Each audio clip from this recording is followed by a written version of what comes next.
Bienvenidos a Efesios Discipulado. Hoy continuaremos con la clase Ser lleno y la santificación del Espíritu Santo. Mis amados hermanos, en esta segunda parte,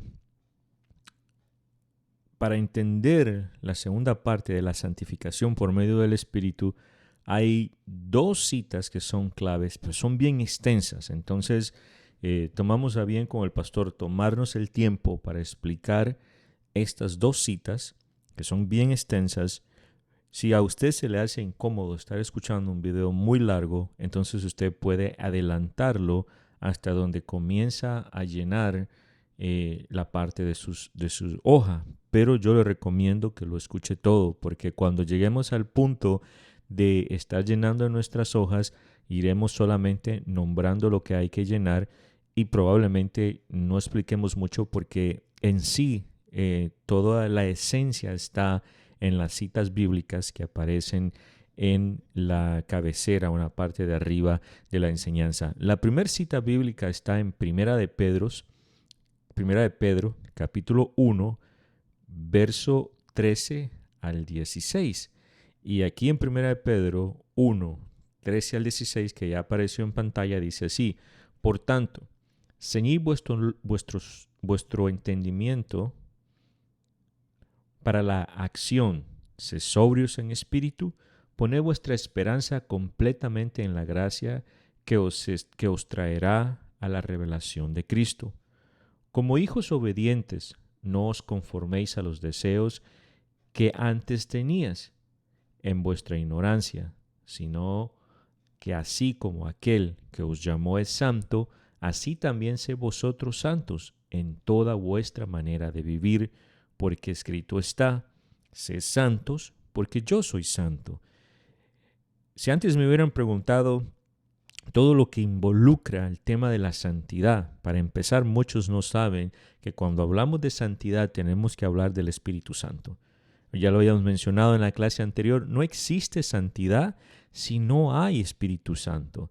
Y el tema de la santidad va avanzando y avanzando tanto que no nos podemos quedar con estas clases. Usted tiene que ir y hacer su propio estudio, investigar y aprender, porque la santidad es la que nos va a llevar a la presencia de Dios. Entonces, ahorita nosotros vamos a ver tres temas. Solo en Primera de Pedro les voy a explicar lo que la Escritura está tratando de decirnos esto de una forma lo más sintetizado que pudimos encontrar. En Pedro es corto, pero en Efesios es un poquito largo. Entonces voy a ir tratando de manejar esto. Primero, vamos a ver que concentrarnos en la salvación. Eso es lo que Pedro les está diciendo en el capítulo 13. Les dice: por tanto, ceñid vuestro entendimiento para la acción, sed sobrios en espíritu, poned vuestra esperanza completamente en la gracia que os traerá en la revelación de Jesucristo. La revelación de Jesucristo es la salvación. Entonces le dice: ceñir los lomos del entendimiento significa esforzarse por controlar nuestros pensamientos. Pensar en todo aquello que es verdadero, justo, puro, honesto y de buena reputación. Todo eso tiene que ver con santidad. Número 3.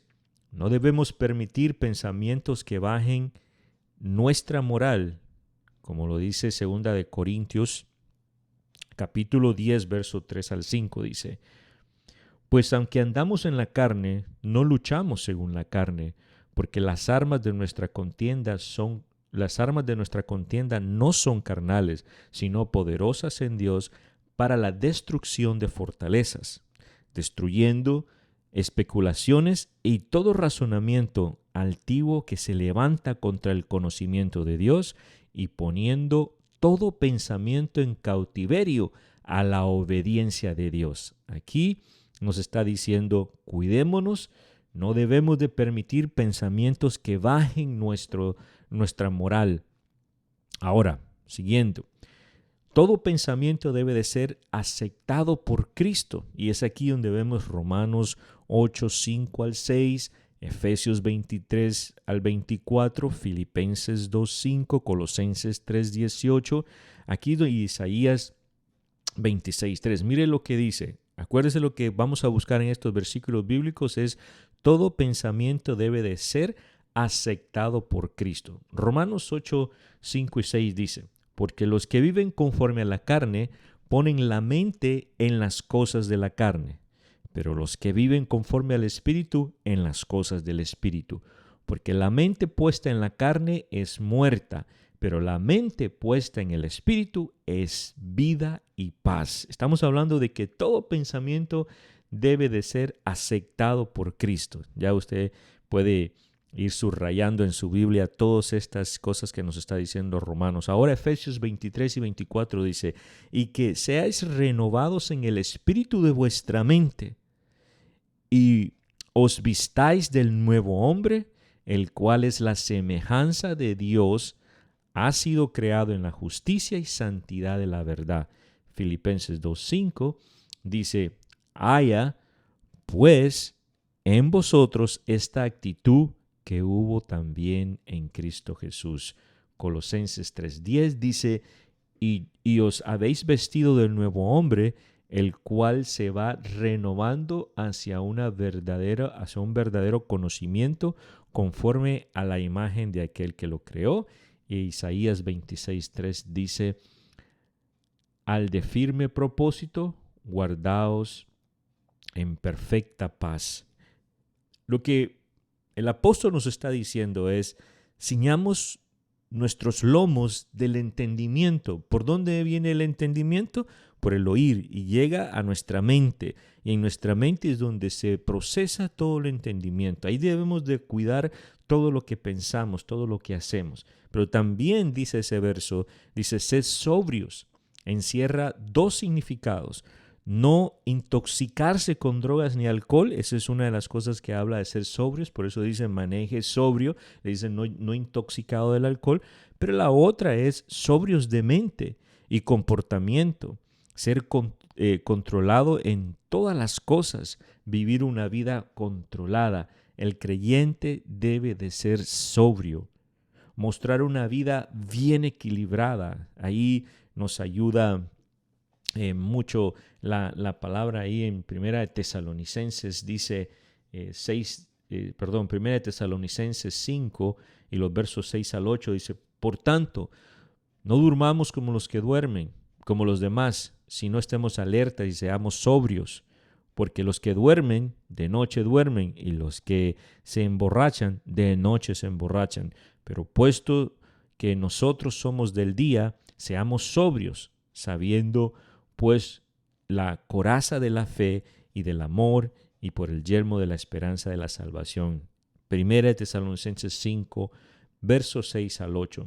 Y también Tito da una exhortación en Tito 2, verso 11 al 13, dice, porque la gracia de Dios se ha manifestado, trayendo salvación a todos los hombres, enseñándonos que negando la impiedad y los deseos mundanos, vivamos en este mundo sobrios, controlados, justa y piadosamente, aguardándonos de la esperanza bienaventurada y la manifestación de la gloria de nuestro Dios y Salvador Jesucristo. Mantener sobrios nuestra mente es mantener una mente equilibrada, una mente controlada para que no caigamos en ninguna de esas tentaciones. Ahora, en esta misma cita que estamos explicando la santidad, pero en el verso 14 se concentra en la obediencia, porque es que la santidad tiene que ver con el control primeramente de la salvación, concentrarnos en la salvación, tiene que ver con que nos concentremos en la obediencia, porque es que alguien que no obedece no puede ser salvo. Al recibir la salvación, recibimos obediencia, venimos a ser hijos de obediencia, porque antes éramos hijos de desobediencia. Entonces, al concentrarnos en la obediencia, de acuerdo a 1 de Pedro 1:14, hay 4 puntos que quiero mencionarles. 1 es obedecer a Dios y no a los deseos del viejo hombre, ¿verdad? Los deseos del viejo hombre era toda ignorancia de Dios. Número 2, el mundo y sus lujurias ya no deben controlar nuestras vidas. Número 3, porque estoy en obediencia a Dios, recuerde. Número 3, El Señor Jesucristo debe dominar nuestras vidas. ¿Por qué? Porque hoy estoy en obediencia a Él. Número 4, debemos obedecer a Dios y concentrarnos en la bendición que trae la obediencia. La obediencia trae una gran bendición. No entiendo por qué algunas veces nosotros elegimos movernos y actuar en desobediencia. No entiendo por qué los cristianos dentro de la iglesia muchas veces pecamos con la desobediencia. Sí, la desobediencia no nos ha traído ninguna bendición, más nos atraía maldición.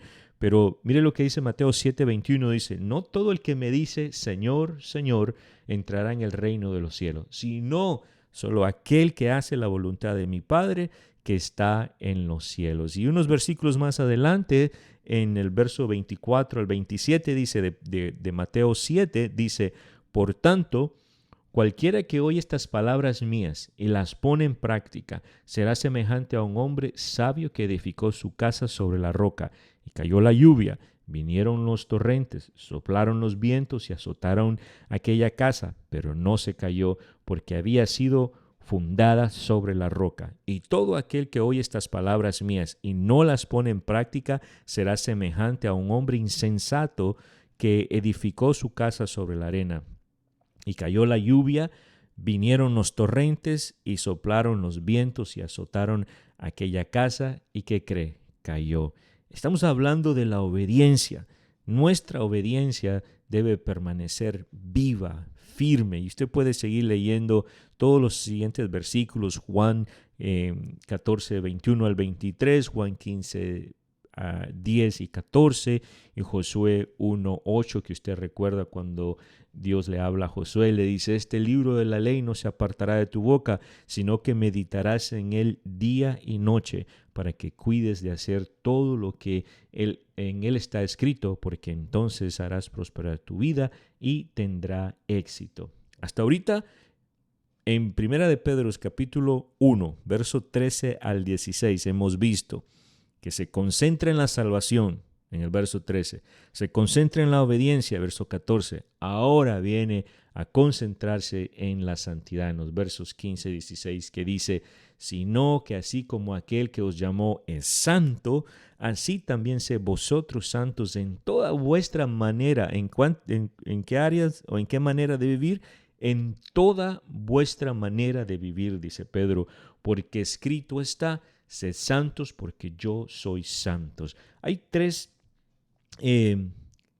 razones por las cuales los creyentes debemos de vivir en santidad de acuerdo a este versículo 15 y 16. La primera, Dios es santo y si usted es hijo de Dios, debe de vivir bajo esa santidad porque usted tiene el ADN de Él si usted ha recibido a Cristo. Número 2, Dios nos llama a ser santos en cada aspecto de nuestra vida, no que solo cuando estoy en la iglesia, cuando estoy trabajando, no, santo en la casa, santo en el trabajo, santo en la iglesia, santo en la calle, santo en los negocios, santo en la escuela, santo en todos los lugares, en todos los aspectos de mi vida, tengo que buscar la santidad.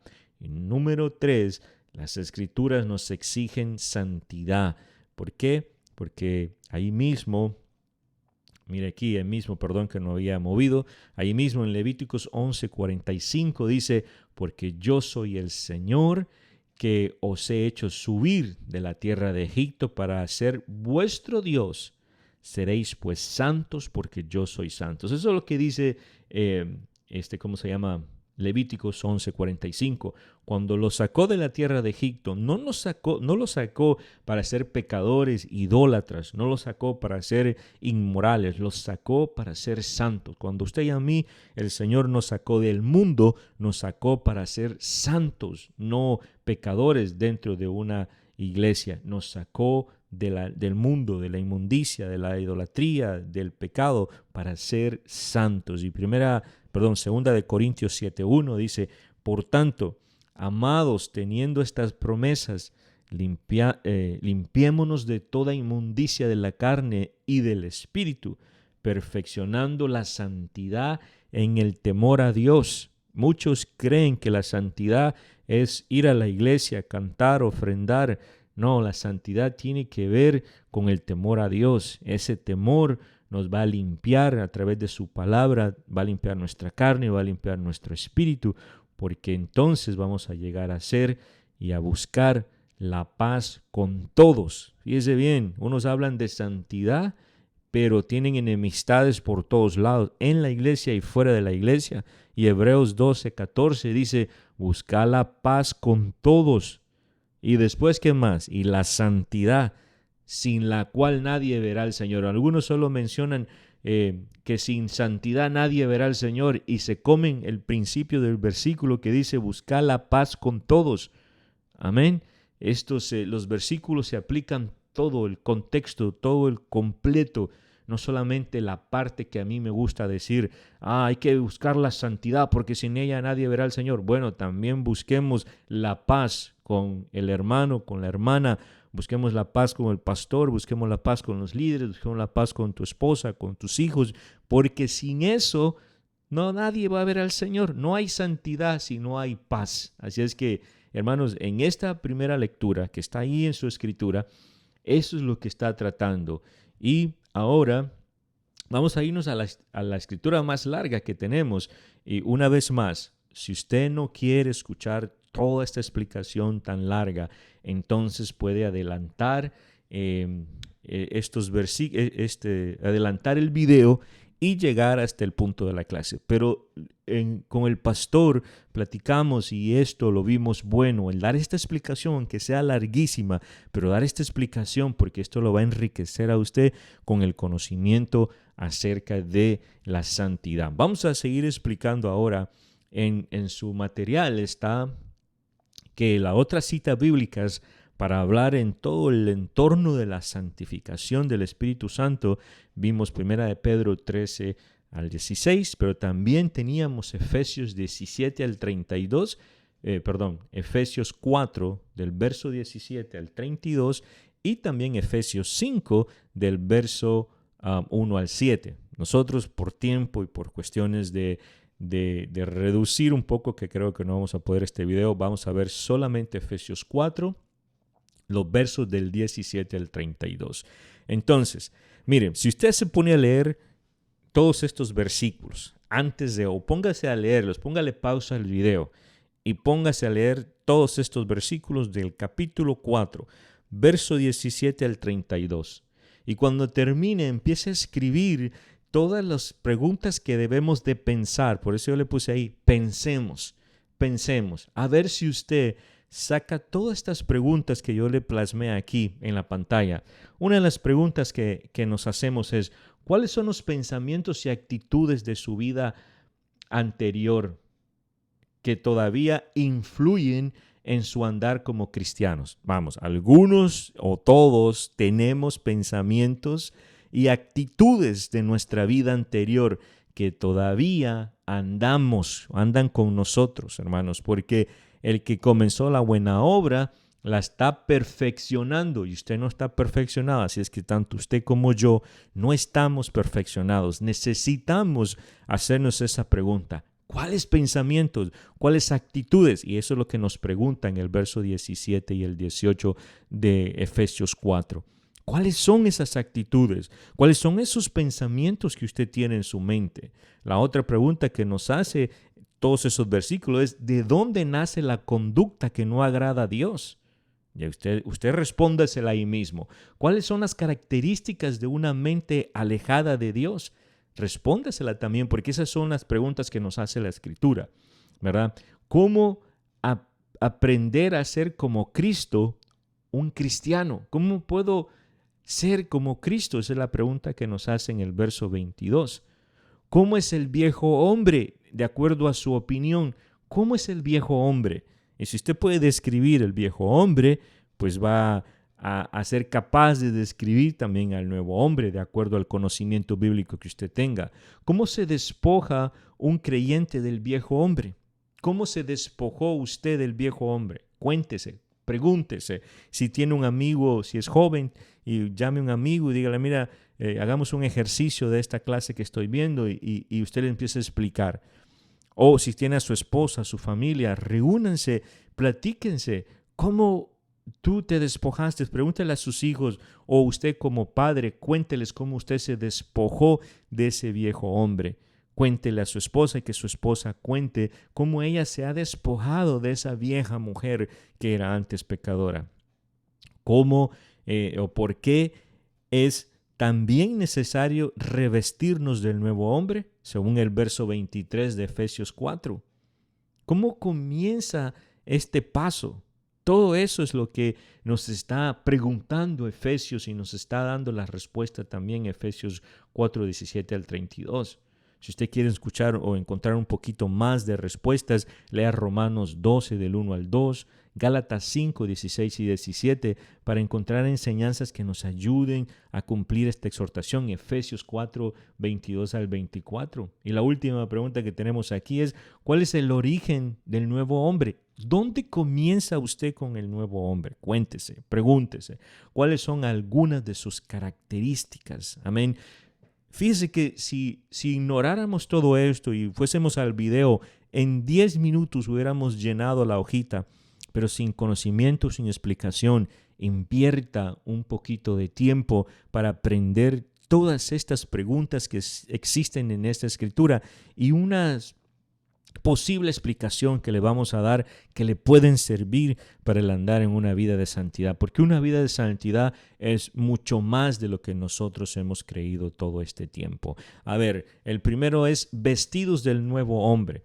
Vamos a hacer un comentario aquí. Vestidos del nuevo hombre implica desde Efesios 4, 17 al 32. Mire, a veces a uno le gusta vestirse con pantalones de esos desteñidos y camiseta, ¿verdad?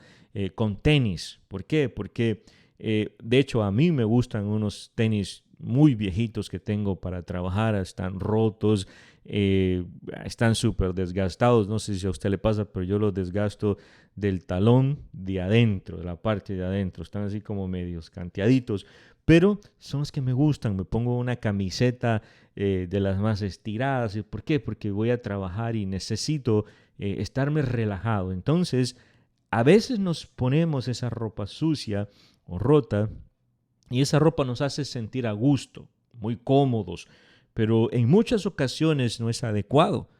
Al fin uno tiene que reconocer que solo son trapos viejos y que no deben de ser desechados y que deben de ser desechados, porque con eso usted no puede ir a la iglesia, con eso usted no puede ir a una reunión de su familia. Nomás algún día, si no los desecha usted, se los va a desechar su esposa. Pero son trapos sucios, ¿verdad? Así como esta clase de ropa, la vida antigua de los efesios les hacía sentirse cómodos. Ellos vivían con esa vida vieja y los hacía sentirse cómodos. Pero para un hijo de Dios, les dice Pablo, no era lo adecuado vivir como el viejo hombre, sino le dice, esa no es la forma de vivir. Usted no puede recibir a Cristo y vivir como el viejo hombre. Usted tiene que cambiarse esa ropa. Pablo les recuerda a los efesios que esa conducta y carácter o características de los que no conocen a Cristo. Todo el que vive como la forma vieja es una persona que no conoce o no ha conocido a Cristo. Por lo tanto, si usted está dentro de la iglesia, tiene que cambiarse y ser transformado. ¿A quién? Transformado al nuevo hombre. Y eso es la santificación. Ahí está la santificación. Desde ahí empieza la santificación a hablar. Vestidos del nuevo hombre. ¿Ya vio? Santificación. Ahora, después vemos el viejo hombre y el nuevo hombre. Eso está entre los versículos 17 al 24. Cuando usted lee ahí, usted se va a dar cuenta que el viejo hombre y el nuevo hombre es el conjunto, o el viejo hombre, mire, el viejo hombre es el conjunto de actitudes, pensamientos, conducta que caracterizaban al creyente antes de conocer a Cristo. Todas las cosas, las actitudes malas, los pensamientos malos, la conducta mala, todo lo que usted era antes, eso es lo que caracteriza o lo que habla del viejo hombre. Amén. El cristiano no el cristiano es una nueva criatura, de acuerdo a 2 Corintios 5:17. Si somos nueva criatura, debemos actuar como nuevas criaturas. Entonces, si nosotros entendemos que Satanás en el mundo rodea y su propia naturaleza pecaminosa intenta influenciar para aquellos creyentes nuevos, a los que nos estamos comprometidos, quiere ensuciarnos, quiere venirnos a decir, mira, tú eres todavía un viejo hombre, practica esto, practica lo otro. Pero si usted con conocimiento, usted no le habla y le dice, discúlpeme, pero yo recibí a Cristo y estoy en un proceso de santificación. Yo ya no me he visto como el viejo hombre, ya no actúo ni tengo los pensamientos como aquel viejo hombre, sino como el nuevo hombre. Fíjese bien, la ropa vieja que habla Efesios 4 del 17 al 19, en estos versículos, si usted los lee en su Biblia, el apóstol señala varias características del andar del viejo hombre. Así como nosotros nos podemos acordar, si usted va a ver fotos de aquel viejo hombre, no le llama viejo, pero estaba joven, ¿verdad? Porque son fotos viejas, entonces uno va a ver quien era el viejo hombre. Para el cristiano se da cuenta del peligro de seguir en lo mismo. El estar con las ropas viejas, eso nos pone en peligro. La palabra que leímos aquí en estos versículos dice, esto, pues, digno, requiero en el Señor, dice Pablo. Si usted lee esos versículos y resalte eso, cuando Pablo dice, esto, pues, digno y requiero en el Señor, muestra la insistencia de Pablo, que nos dice, esto requiero, esto pues quiero, que sean dignos, requerimos esto. El creyente necesita entender que la vida cristiana es una vida de cambio y el ser transformado no es una opción para él. Es que tenemos que transformarnos. En el verso 17 también habla de la vanidad, describe una vida sin propósito, sin esperanza, sin fundamentos. Buscar la felicidad en las riquezas, el prestigio, el poder, el placer, es una vida sin sentido ni de buen fruto. Ese es el viejo hombre. Ese es el hombre que se viste con ropas viejas, con ropas de vanidad. Su mente también está entenebrecida, dice el verso 18. Este es lo que nos explica en cuanto hablamos de las ropas viejas, que su mente está entenebrecida. En el verso 17 hablaba de la vanidad. Dice, por tanto, en el verso 18, por tanto, se caracterizaba la ignorancia de Dios, de la voluntad de Dios y de la vida con propósito. Dice que cuando su mente está entenebrecida, hermano, cuando la mente de una persona está entenebrecida, esa persona tiene una vida de ignorancia de Dios, que hace tanta inmoralidad, comete tanto pecado y no le siente que está mal, no siente que eso es contra la ley, contra Dios, contra lo correcto. Simplemente vive en una ignorancia, porque eso es tener la mente entenebrecida. Esta mente no percibe la verdad.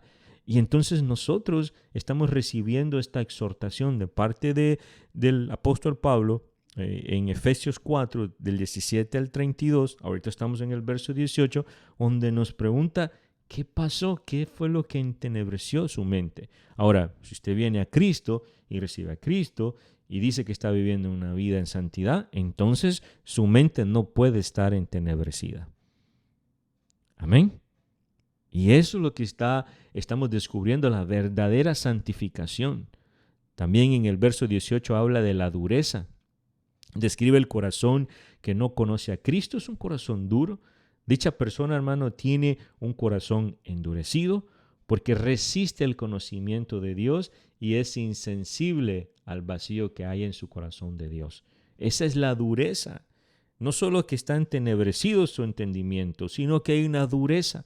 No se da cuenta que necesita de Dios, no se da cuenta que necesita del conocimiento de Dios.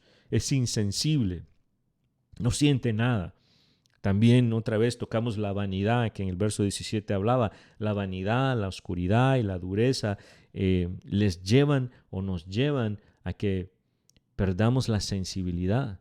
Cuando somos muy vanidosos, cuando está por delante la vestimenta, cómo me van a ver, que mire la marca, que mire los zapatos, que si no me pongo unos zapatos caros no puedo ir a la iglesia. Ese tipo de vanidad, no es santidad. Amén. Y eso es lo que está explicando en el verso 17. La laxivia, también habla de laxivia, se refiere a una conducta escandalosa, desenfrenada, que no se preocupa por las normas personales y sociales. Estamos hablando de la ropa vieja. Amén. La historia nos dice que en el Imperio Romano, hermanos, si usted lee la historia, en el Imperio Romano era aceptable toda clase de impureza.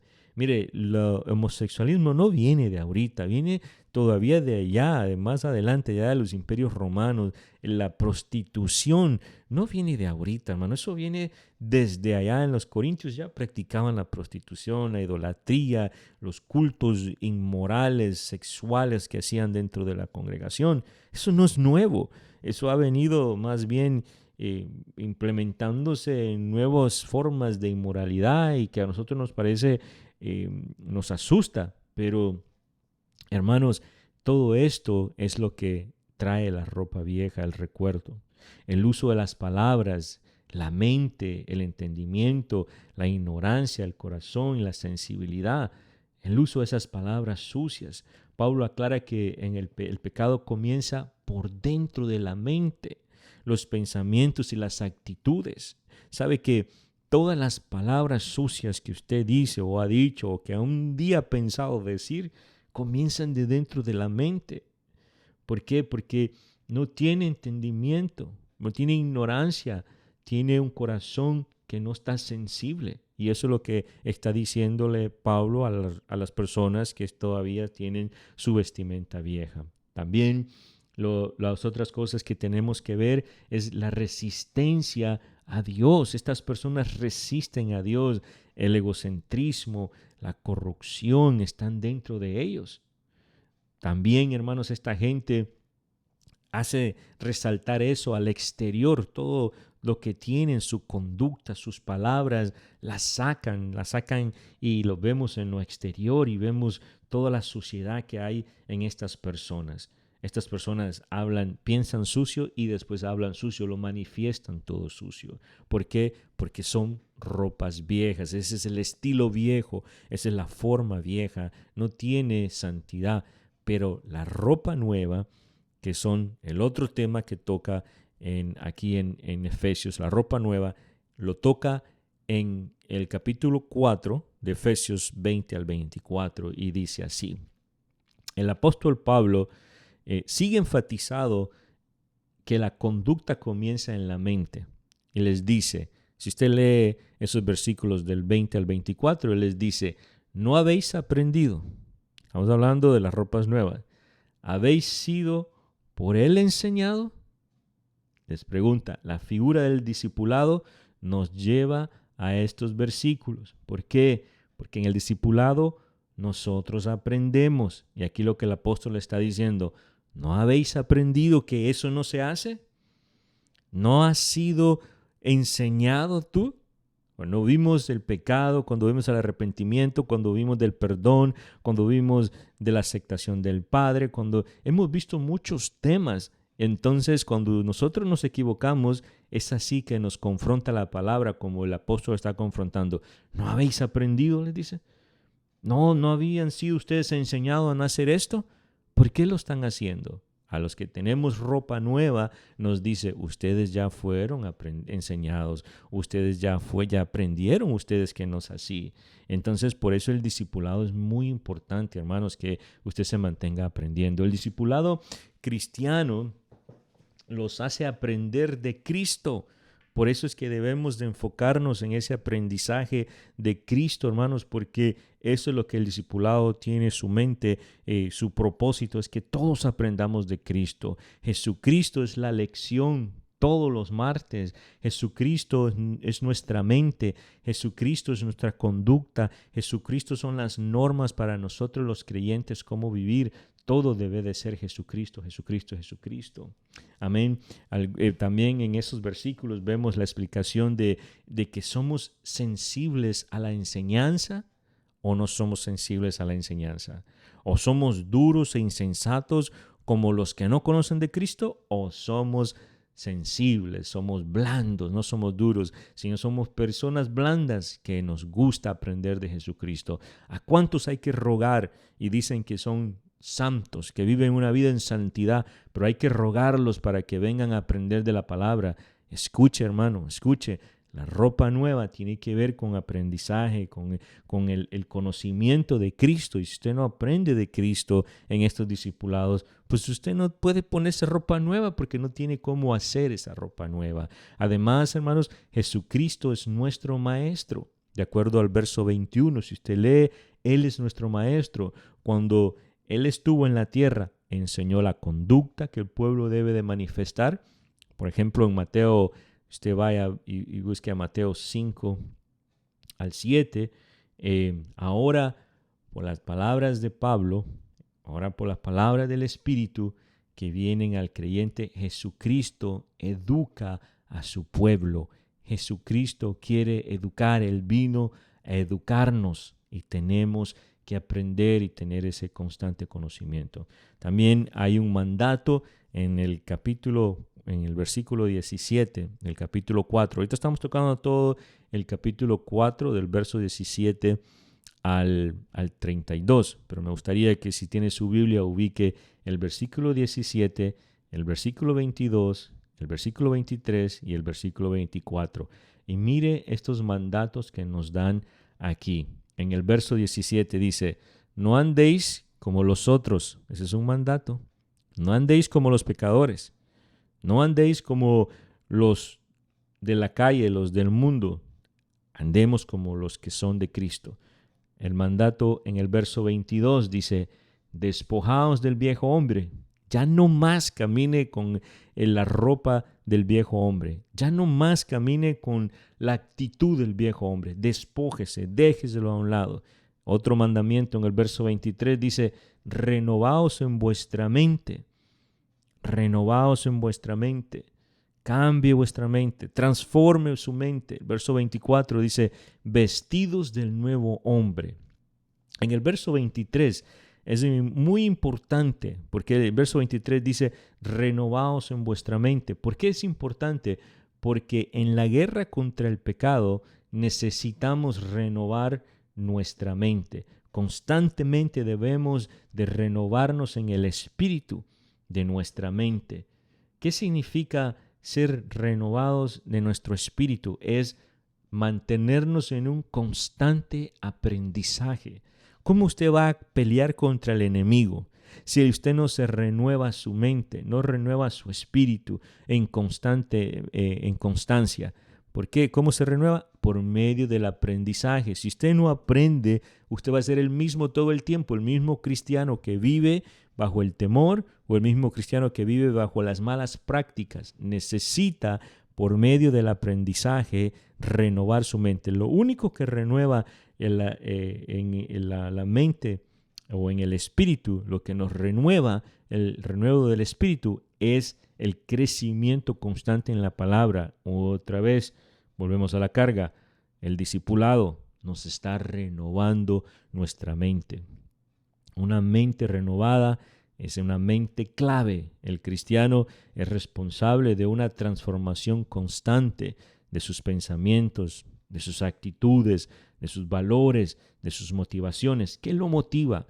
¿Qué lo motiva si no está leyendo la palabra? ¿Qué lo motiva si no está estudiando la palabra? ¿Qué lo motiva si no está aprendiendo? Lo único motivo la única motivación que traemos es la motivación desde cuando nos convertimos años atrás. Y eso no debe ser así. Tenemos que darle algo nuevo a nuestra mente, estudio nuevo, palabra nueva que nos transforme. La vida cristiana requiere pensar correctamente Y esto significa empaparse de la palabra de Dios. El cristiano debe de estudiar, aprender, meditar y aplicar la palabra.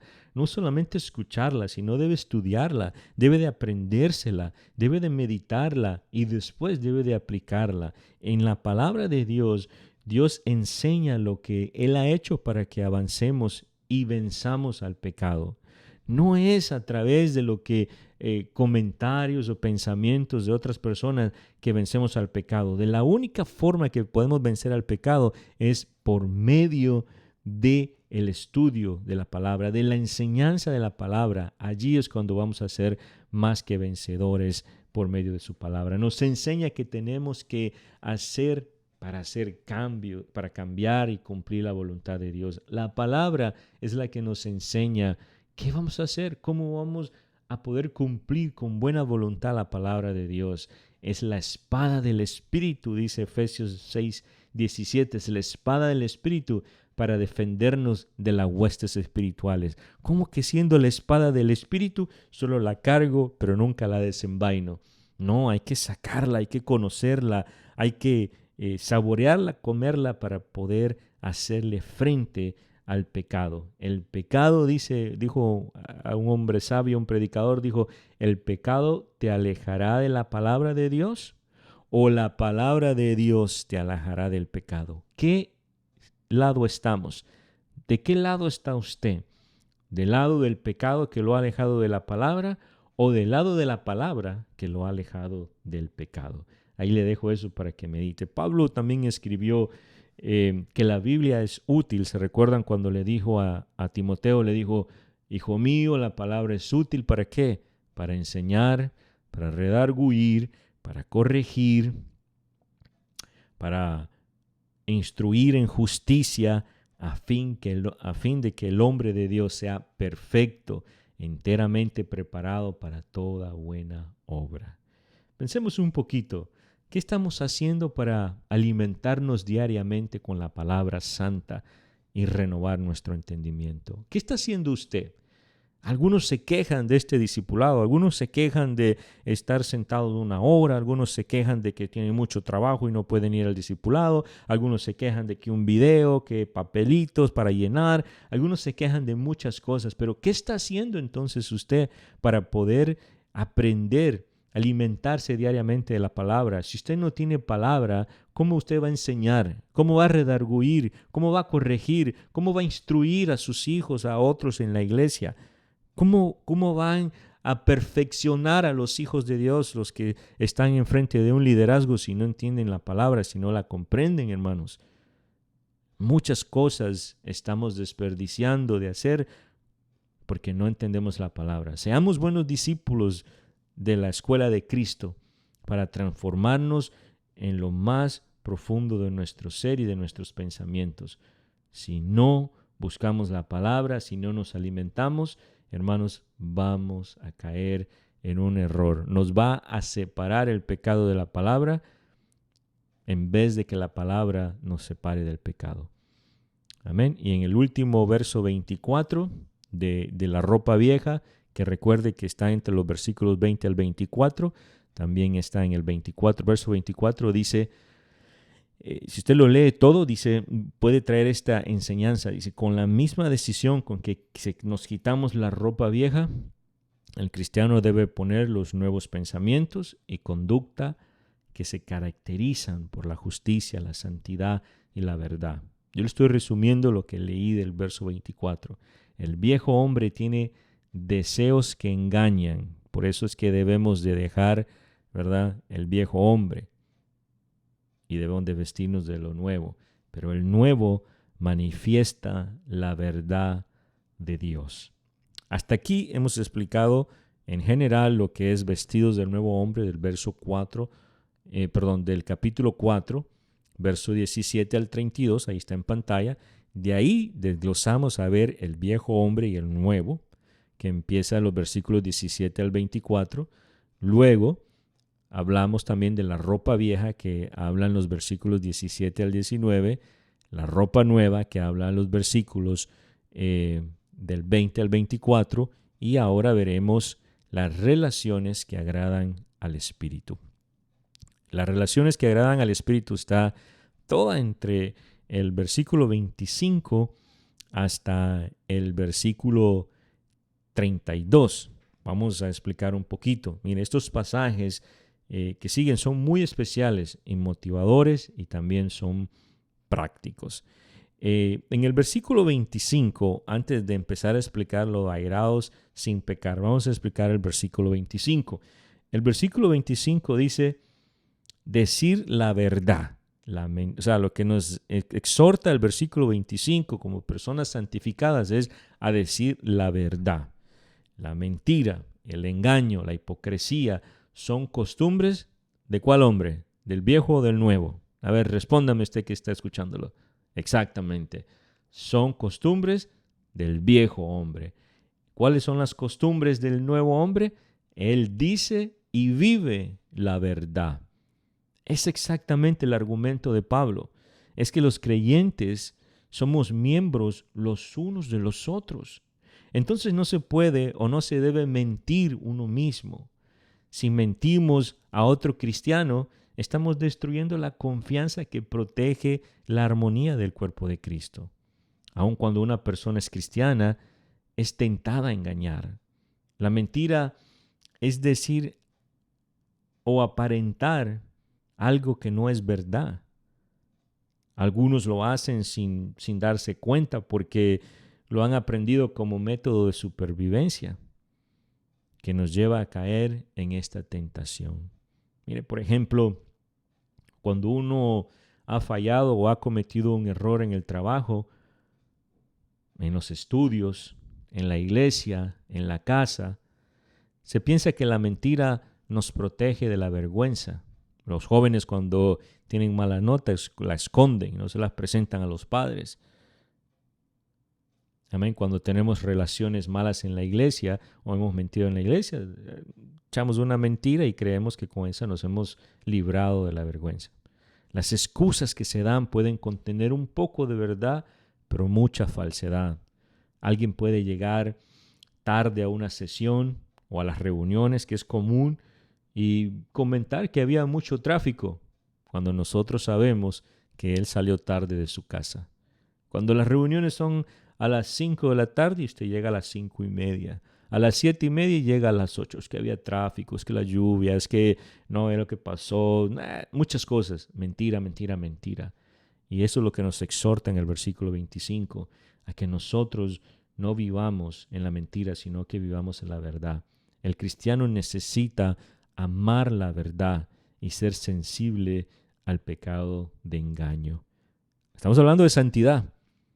Usted dirá, ¿qué tiene que ver todo esto en santidad? Bueno, tiene que ver mucho con la santidad, porque todo esto es obra del viejo hombre, de la vieja ropa.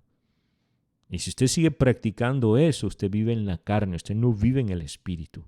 Usted no conoce la santificación. Amén. Así es que tenemos que aclarar, porque la santidad, la santificación es otra. Luego, ahora sí vamos a ver, airaos, airáise, pero no pequéis, dice verso 26 y 27. Pablo dice que la ira puede ser correcta, porque él dice, airaos, pero no pequéis. Entonces, quiere decir que a algún punto el airarse es correcto, pero por otro lado, es posible que sea pecaminoso. O sea que hay que saber tener un balance.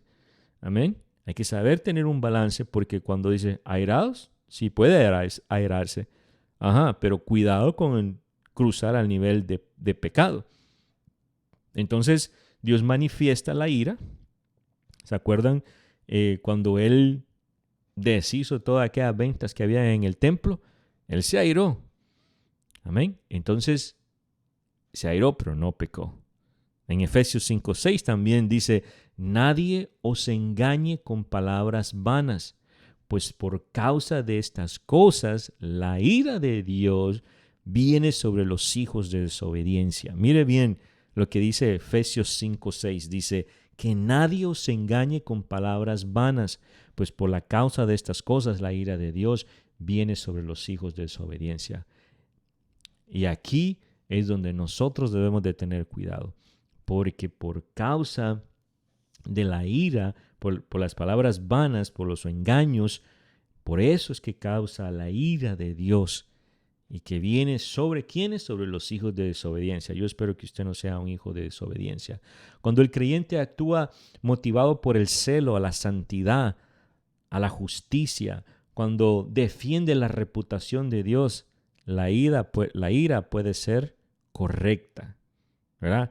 Cuando estamos supuestamente defendiendo la palabra de Dios, la santidad, cuando estamos defendiendo la reputación de Dios, nos airamos y pareciera que estamos correctos.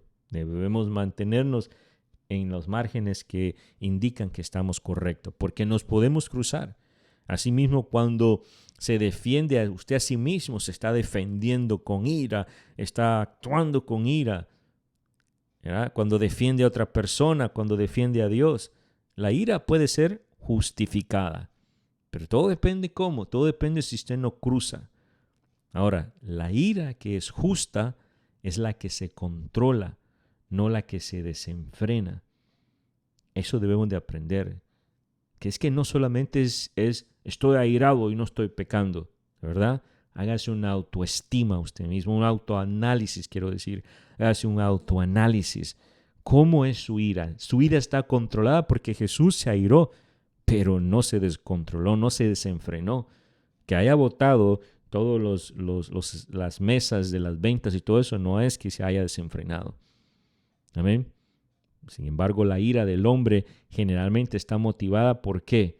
Por el egocentrismo, por el orgullo, por el resentimiento, porque otros no le conceden el lugar o los derechos que ellos creen que les pertenece. Hay que tener cuidado. Hay que tener cuidado porque también es parte de la santidad. La ira debe de ser controlada, no desenfrenada. Cuando se descontrola es cuando usted está pensando en su egoísmo, en su orgullo, en su resentimiento. Dice que está irado y en la palabra se defiende, pero ¿cuál es la motivación? ¿Su orgullo, su resentimiento, su egoísmo? Entonces usted está desenfrenado y es un pecado. Pablo mencionó 3 cosas al respecto, hermano. La primera, en estos versículos, entre el versículo 26 y 27 mencionó 3 cosas. La primera es que la relación del hombre, aunque comience con una motivación buena, no lleve al pecado como la soberbia, la malicia, la venganza, la violencia o la amargura. Número 2, el versículo también manda que la ira sea de corta duración. No es que la vamos a tener esa ira por meses, hermanos, por años. Es de corta duración. Que se resuelva el mismo día, si es posible. Reconcíliese rápido, es necesario que tengamos todas esas relaciones bien. Y en tercer lugar, en el versículo 27 dice que no se debe dar lugar a Satanás que gane ventaja sobre nosotros y que nos aparte de la voluntad de Dios. El diablo busca oportunidad de explotar las circunstancias, las emociones. El propósito es de dominarnos, de derrotarnos, de manchar el testimonio cristiano delante del mundo y destruir la unidad en la congregación. Mire lo que dice Santiago en su capítulo 1, verso 19 y 20, dice: todo hombre sea tardo para airarse, porque en la ira del hombre no obra la justicia de Dios. Tengamos cuidado. No podemos ser hombres santos o santificados cuando tenemos una ira destructora, cuando nuestra ira destruye el testimonio de los hijos de Dios, cuando la ira está haciendo, hermanos, divisiones en medio de nosotros. Tengamos cuidado cómo controlamos la ira. Y en el verso 28 habla de ser honrado y trabajador. El hombre viejo aprovecha ¿cuáles? Las oportunidades de mejorar su situación de una forma deshonesta. Al hombre viejo no le importa robar, no le importa mentir, no le importa hacer trabajos chuecos. Esa es la situación del hombre viejo. Pero el hombre nuevo es honrado, el hombre nuevo es íntegro, es responsable, se gana todo con su propio esfuerzo, trabaja lo que tiene lo ha trabajado. Además, el robo directo e indirecto no es parte de la vida de nosotros, de las nuevas criaturas. Amén. Esa tentación ya la hemos vencido porque somos honrados y somos trabajadores. Eso es lo que está hablando en el verso 28. Ahora sí, en el verso 29, esto es sumamente importante. Espero que estén gozándose de esta explicación. Es muy buena, es una explicación que si usted puede sacarle mejor provecho estudiándolo, interpretándolo a través del Espíritu, yo lo invito adelante, crezca también, porque necesitamos saber qué es una verdadera vida en santidad o ser llenos de la santidad de su Espíritu. Hacer lo que edifica. Versos 29 al 30 dice: el viejo hombre habla cosas podridas, hermanos. Todos los que han sido antes pecadores, todos hablábamos cosas podridas. Pero el nuevo hombre habla lo que edifica. Pensemos sobre una fruta podrida. ¿Qué pasa cuando usted ve una fruta podrida? Usted la agarra con ansiedad y se la quiere comer, usted la rechaza. A usted le da disgusto ver esa fruta podrida. Pues así es el viejo hombre.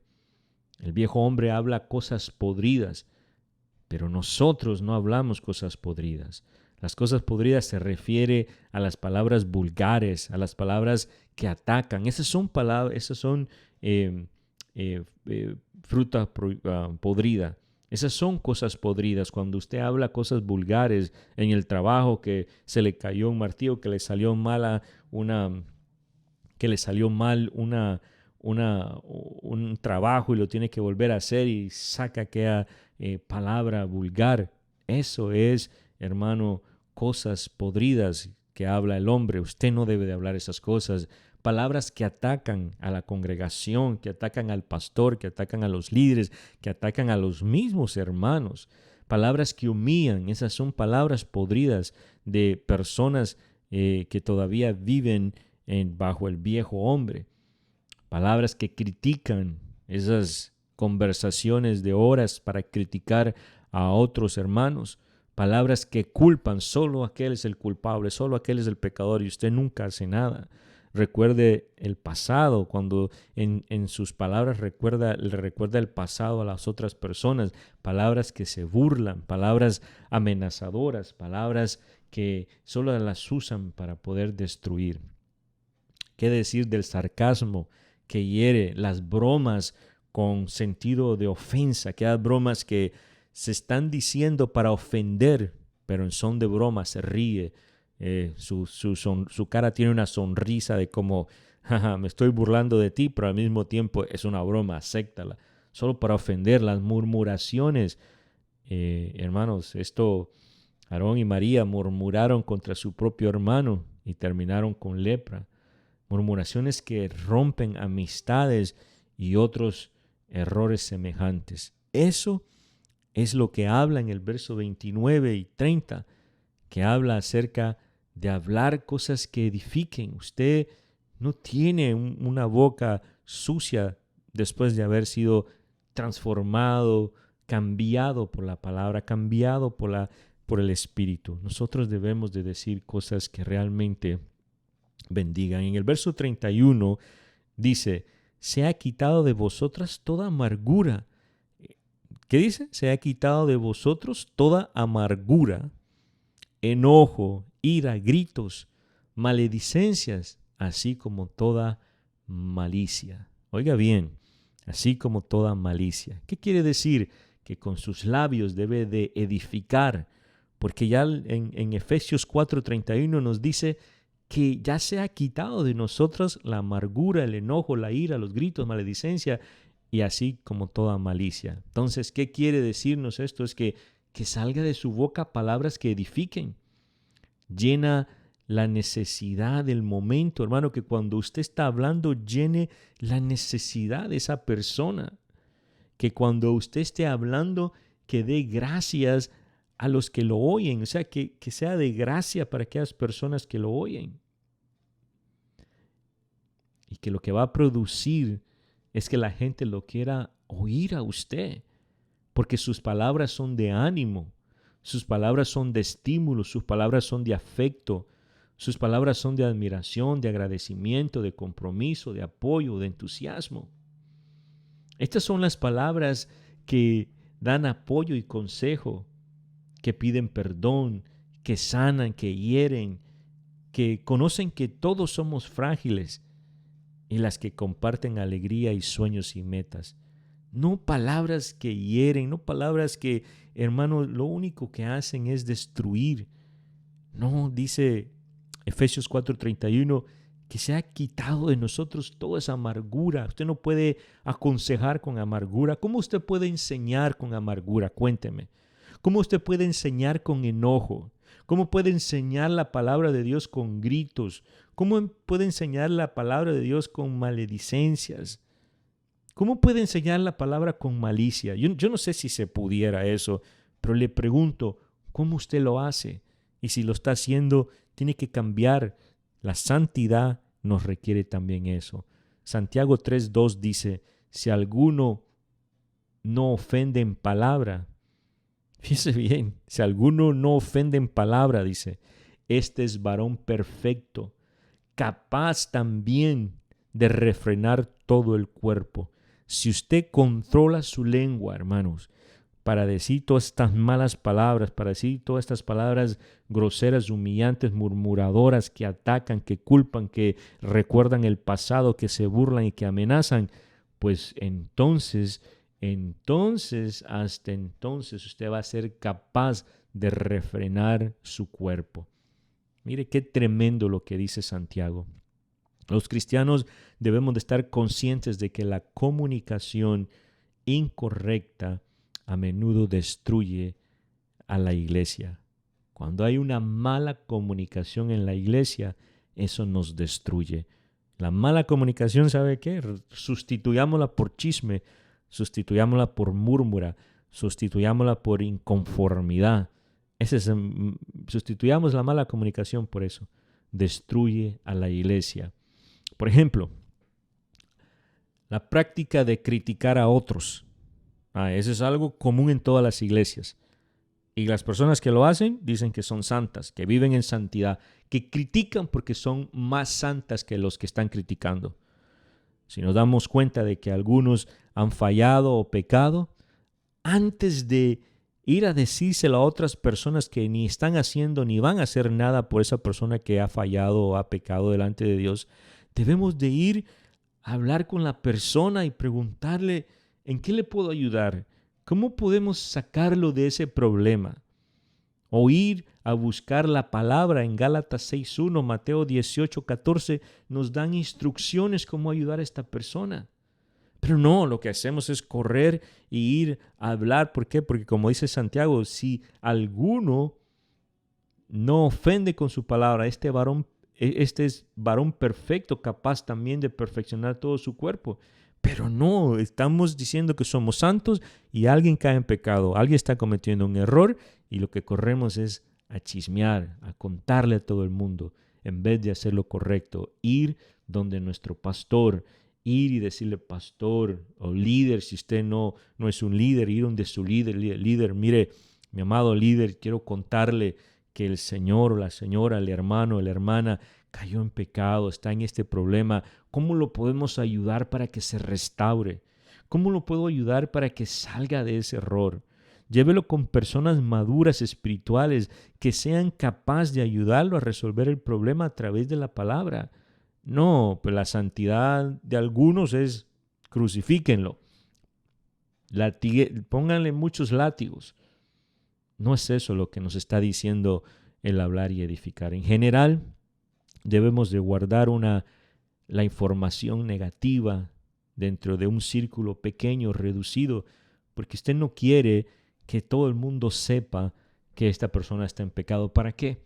No todos le van a llamar, no todos le van a ayudar, no todos van a estar orando por él, solo lo van a criticar. Pero un grupo pequeño Un círculo pequeño sí se va a preocupar por la restauración de esa persona. Lo que motiva al creyente a dominar las emociones y la lengua es la presencia del Espíritu Santo. Todas estas personas que hacen chisme, que andan difamando o diciendo cuando otros están en pecado, es porque no pueden controlar sus lenguas, sus emociones, porque eso solo se puede controlar a través del Espíritu Santo. El Espíritu Santo ha venido para que el creyente sea santo también. Fíjese bien, no ha venido solamente para que estemos ahí siendo hijos de Dios, sino para que seamos santos. También es el sello, el Espíritu Santo es el sello cuya presencia son las primicias y garantía de las grandes bendiciones futuras. Dios mismo mora en el creyente y le importa mucho lo que hace la nueva criatura que está en camino a ser conformada como una nueva imagen. Y el último tema que se toca en todo esto es ser perdonador. Si usted lee los versículos 31 al 32, se va a dar cuenta que nos invita a ser perdonador. En el verso 31 dice, amargura es el espíritu resentido. El que no acepta la reconciliación, su irritación, lo mantiene en un estado de amargura. El enojo es el estallido de la furia que algunos quieren estallar y quieren ser fuertes y demostrar que están enojados, por eso no pueden controlar su ira, su enojo. La ira es el sentimiento más duradero que nosotros tenemos. Los que gritan, unos gritan fuerte para demostrar que ellos han sido grandes hombres o son grandes hombres, pero también termina diciendo la maledicencia y la blasfemia es usada muchas veces para blasfemar a Dios, pero aquí se refiere al hablar a los hombres de una forma abusiva y calumniadora. Mis amados hermanos, en vez de mostrar estas manifestaciones del viejo hombre, el nuevo es misericordioso. Si alguien ha caído en pecado, si alguien está en error, si alguien necesita de la ayuda nuestra, no seamos amargos de espíritu. No estallemos con enojo, con furia. No estallemos con ira, con gritos. No estallemos con blasfemia contra estas personas, porque eso solamente son manifestaciones del viejo hombre. Usted es un nuevo hombre. Usted debe de actuar en misericordia. Se refiere a un corazón tierno, sensible, compasivo hacia los demás. Además es perdonador. Todo humano es pecador y el pedir perdón y perdonar son necesarias, son cosas necesarias para mantener las buenas relaciones. Estos actos requieren de humildad. Los enemigos del perdón son el orgullo, que quiere devolver mal por mal, que no admite que uno mismo tiene culpa. Un ejemplo del perdón es Dios, quien enseña que el que perdona o el que nos perdonó aceptó sufrir la humillación y en vez de exigir que nosotros seamos mejores, Él nos cubrió con su amor y misericordia. Nos enseñó que Él pudo pagar el dolor. Hermanos, todo esto tiene que ver con la santificación. Yo sé que me he tardado 1 hora casi en explicar esto, pero no hay forma de que podamos ir por nuestra propia voluntad, detalle por detalle, en cada tema de los que hablaba Efesios 4, 17 al 32. Ahora vamos a entrar al tema, a la segunda parte. Yo espero que con la explicación previa usted pueda entender la segunda parte. En la segunda parte nos quedamos en una vida de santidad. ¿Se recuerda usted? Y ahí están las citas bíblicas. Efesios 4, 17 al 32. Aquí está Efesios 4, 17 al 5, Efesios 5, 7, pero no podemos explicar más.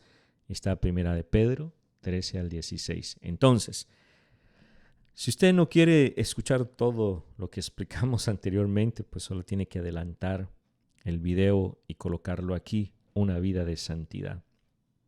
Aquí está para que usted vaya llenando.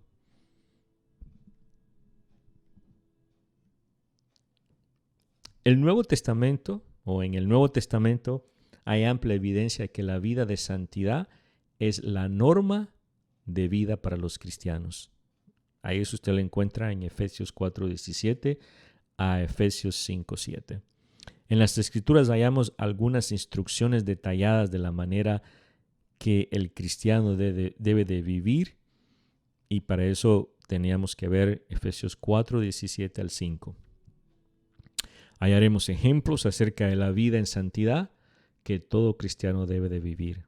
El cristiano debe de ser como Dios en sus actitudes, hechos y palabra, no como los pecadores que siguen sus deseos pecaminosos. Todo esto en Efesios 4, verso 17 hasta Efesios 5:7. Ahí está toda la explicación de esto. Una vida de santidad. Vamos a desglosar.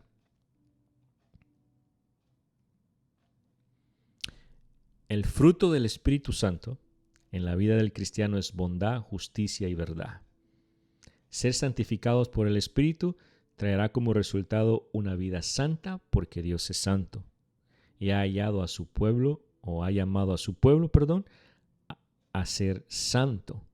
Ser santificado por el Espíritu hace posible que el cristiano obedezca al llamado de Dios a ser santo. La definición de la palabra santificación es ser separado del pecado para Dios. Y es la separación para Dios que nos lleva a ser santos, puros, normalmente limpios y justos en nuestro modo de vivir. Ninguna persona debe de pensar que vivir una vida santa es vivir una vida perfecta, ya que ninguna persona es perfecta en esta vida, pero las personas que son santificadas por el Espíritu irán hacia la perfección para ser como Cristo. Nunca se deje engañar porque nosotros podemos llegar a ser perfectos. No, estamos en un proceso. Por eso estudiamos la Biblia, por eso la leemos, por eso nos alimentamos de ella, para cambiar, para hacer acciones del nuevo hombre basados en la palabra de Dios. La santificación es una obra continua de la gracia. Es por gracia que somos salvos, es por gracia que somos santos, es por gracia, todo es por gracia, hermano. Nada de lo que hemos recibido de Dios no los merecíamos. Usted puede leer 1 de Tesalonicenses capítulo 4, verso del 1 al 8, 2 de Pedro 1, del 1 al 11. Otras escrituras que van a enriquecer todo lo que habla acerca de la santidad como una obra continua. La santificación es una obra progresiva de la gracia, y esto significa que Dios está obrando en nosotros y que estamos trabajando junto con Él para vivir una vida cristiana. Dios no solo nos santifica, sino que continúa la obra santificadora del creyente, pero es nuestro trabajo lograr juntamente con Él la completa santificación. ¿Cómo así? Bueno, es mi trabajo apartarme del pecado, es mi trabajo hacer la voluntad de Él, es mi trabajo orar, es mi trabajo el leer la palabra, es mi trabajo el desear apartarme del pecado, y el trabajo de Él es ir complementando la santificación porque yo hago mi parte como humano. ¿Cómo se logra esto? Bueno, mire, pues aquí está. Usted se abstiene de toda inmoralidad, o sea, deje de hacer todo lo que es inmoral, ya que la voluntad de Dios es nuestra santificación. 1 de Tesalonicenses 4:3. Número 2, apartándonos de las cosas del pecado. Pablo le dijo a Timoteo: si alguno se limpia de estas cosas de pecado, será instrumento para honra, santificado, útil para el Señor y dispuesto para toda buena obra. Si usted dice: yo me aparto de las cosas del pecado, entonces la palabra va a comenzar a obrar en usted. 2 de Timoteo 2:21. Y tercero, la santificación es una obra continua de la gracia para toda buena obra. Es continua. La santificación va en progreso continua. Y para concluir, pues cerramos aquí, dice: los cristianos deberíamos añadir siempre las virtudes de Cristo a su vida. ya que no podemos incrementar nuestras virtudes cristianas por nuestra propia fuerza, sino por medio de Jesucristo. Añada todas las virtudes de Cristo a su vida, aprendiendo de Él. Segunda de Pedro 1, de 5 al 9 dice: por esta razón también, obrando con toda diligencia, añadid a vuestra fe, ¿qué? Virtud, y a la virtud, conocimiento, y al conocimiento, dominio propio, y al dominio propio, perseverancia, a la perseverancia, piedad, a la piedad, fraternidad, a la fraternidad, amor. Pues estas virtudes, al estar en vosotros y al abundar, no os dejarán ociosos ni estériles en el verdadero conocimiento de nuestro Señor Jesucristo. Porque el que carece de estas virtudes es ciego o corto de vista, habiendo olvidado la purificación de sus pecados. Amados hermanos, aquí hemos concluido con el tema del sello y la santificación del Espíritu. Yo deseo que usted aprenda, crezca y se llene por medio de esta palabra, por medio de este video. Haga el tiempo. Sé que hemos tenido 2 horas casi con 14 minutos o un poquito menos, pero vale la pena. Vale la pena crecer y entender acerca de la verdadera santificación, porque hemos manejado conceptos muy alejados, muy buenos pero alejados, y esto nos acerca un poquito más. Sigamos aprendiendo, sigamos creciendo una vez más. Cualquier duda, cualquier pregunta, vaya con su líder, que seguro que él le ayudará, y si no, su líder buscará ayuda con nuestro pastor. Bendiciones.